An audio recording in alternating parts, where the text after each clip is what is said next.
Buying gold sounds simple on the surface, but once you actually start looking into it, things can get confusing fast. Bars, coins, spot prices, premiums, storage, scams, limited time offers. It's a lot, especially if you've never bought precious metals before. What's going on, everyone? My name's Eric Hunsaker, and on this channel we cut through the fluff to help you make smart money decisions without the panic or the pressure. So if you're thinking about buying gold, then this video here is to slow the process down and help you do it safely.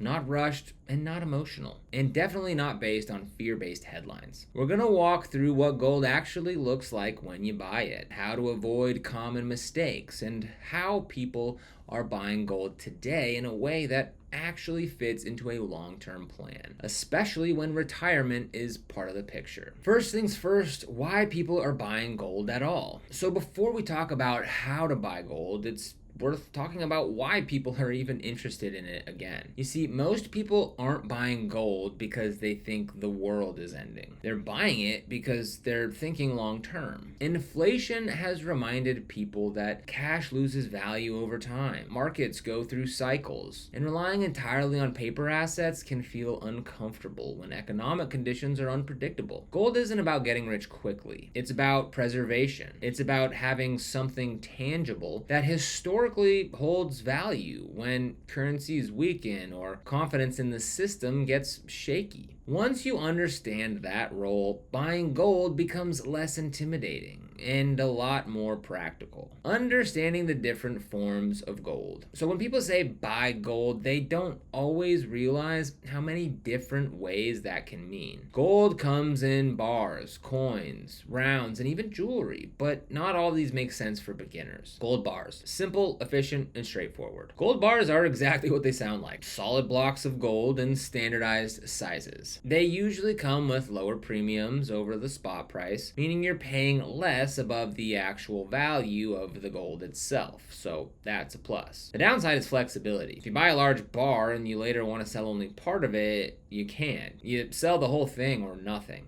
For people buying gold as a long-term store of value, bars can make sense. For beginners, they're often better suited once you're more comfortable with the process. Gold coins. Popular for a reason. Gold coins tend to be the most common starting point. Coins like American Gold Eagles or Canadian Gold Maple Leafs are widely recognized and easy to resell. They're minted by governments, which gives people confidence in their authenticity, and they're available in smaller sizes, which makes them easier to work with. Coins usually cost a bit more than bars because of production costs and demand, but many beginners find the flexibility worth it. Jewelry and collectibles, where beginners get tripped up. So a lot of first-time buyers think about gold jewelry. And while jewelry contains gold, it's usually not an efficient way to invest. You're paying for craftsmanship, branding, and design, not just metal. When you go to sell, those extras don't always carry over. Same thing with rare or collectible coins. Unless you really know what you're doing, these can add risks instead of reducing it. For beginners, sticking with straightforward bullion coins or bars is the cleanest way to start. Fractional gold. Easier entry, higher cost. If a full ounce of gold feels expensive,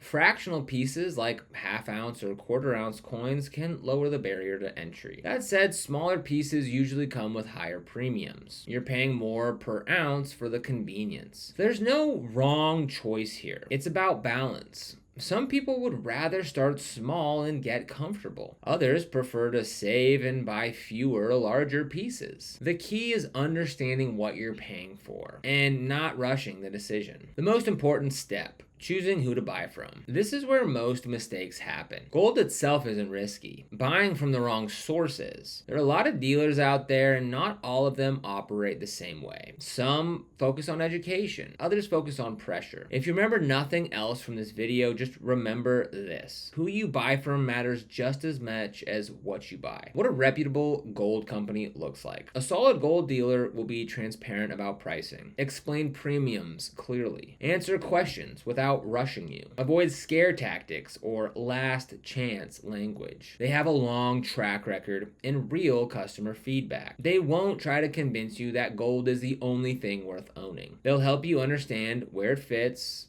or doesn't in your situation. This is why many people choose to work with companies like Augusta Precious Metals. Augusta is known for taking an education-first approach. Before you buy anything, they walk you through how gold works, how pricing works, and how gold fits into a long-term planning, especially retirement. There's no rush and no pressure to act now. For beginners, that matters a lot. Understanding gold pricing without the headache. Gold prices are quoted using something called spot price. That's the base price per ounce, and it changes constantly throughout the day. When you buy physical gold, you pay the spot price plus a premium. The premium covers minting, distribution, insurance, and dealer costs. Different products have different premiums. Coins usually cost more than bars, smaller pieces cost more per ounce than larger ones, and none of this is a scam, but it can feel confusing if no one explains it to you. That's why transparency is so important. You should always understand what the spot price is, how much you're paying above it, what that premium covers. If someone won't explain that clearly, that's a red flag. Trying to time the market and why you don't need to. A lot of beginners worry about buying gold at the wrong time. Here's the truth. Almost nobody times the gold market perfectly. Gold isn't meant to be traded daily. It's a long-term asset. So instead of waiting for the perfect price, many people use a slow, steady approach, buying over time instead of all at once. This takes pressure off the decision and reduces emotional buying. If gold fits into your long-term plan, starting safely matters more than starting perfectly. Authenticity. Making sure what you bought is real. When you buy from a reputable company, authenticity is rarely an issue, but it's still worth understanding the basics. Gold is heavy for its size. It's non-magnetic. Coins and bars come with precise dimensions and weight specifications. Reputable dealers guarantee authenticity and will repurchase the products they sell. That buyback policy alone adds a layer of protection. This is another reason beginners often avoid private sellers or online marketplace. The risk simply isn't worth it early on. Storage, where your gold actually lives. Once you buy gold, the next question is storage. Some people store gold at home in safes. Others use bank safe deposit boxes. And many people choose professional vault storage. Each option has pros and cons, but larger or long-term holdings usually benefit from professional storage, especially when gold is held in retirement accounts. This is where working with a structured provider becomes important. Companies like Augusta help coordinate secure, insured storage so you're not guessing or cutting corners. Gold's job is protection, and it needs to be protected itself. Buying gold for retirement, where this all comes together. So for many people buying gold, it's not about short-term speculation. It's about retirement. When gold is held inside a properly structured retirement account, it can act as a hedge against long-term inflation and currency risk without sacrificing compliance or security. This process can sound complicated, but with the right guidance, it doesn't have to be. That's why Augusta focuses so heavily on education. They don't just help people buy gold. They help people understand whether it belongs in their retirement strategy in the first place. And sometimes the answer is no. That honesty is exactly what beginners need. Common mistakes to avoid. Most gold mistakes come from emotion. Buying out of fear, rushing because of headlines, overcommitting too much too fast, paying high premiums for products you don't understand. Slow beats fast. Education beats hype. Structure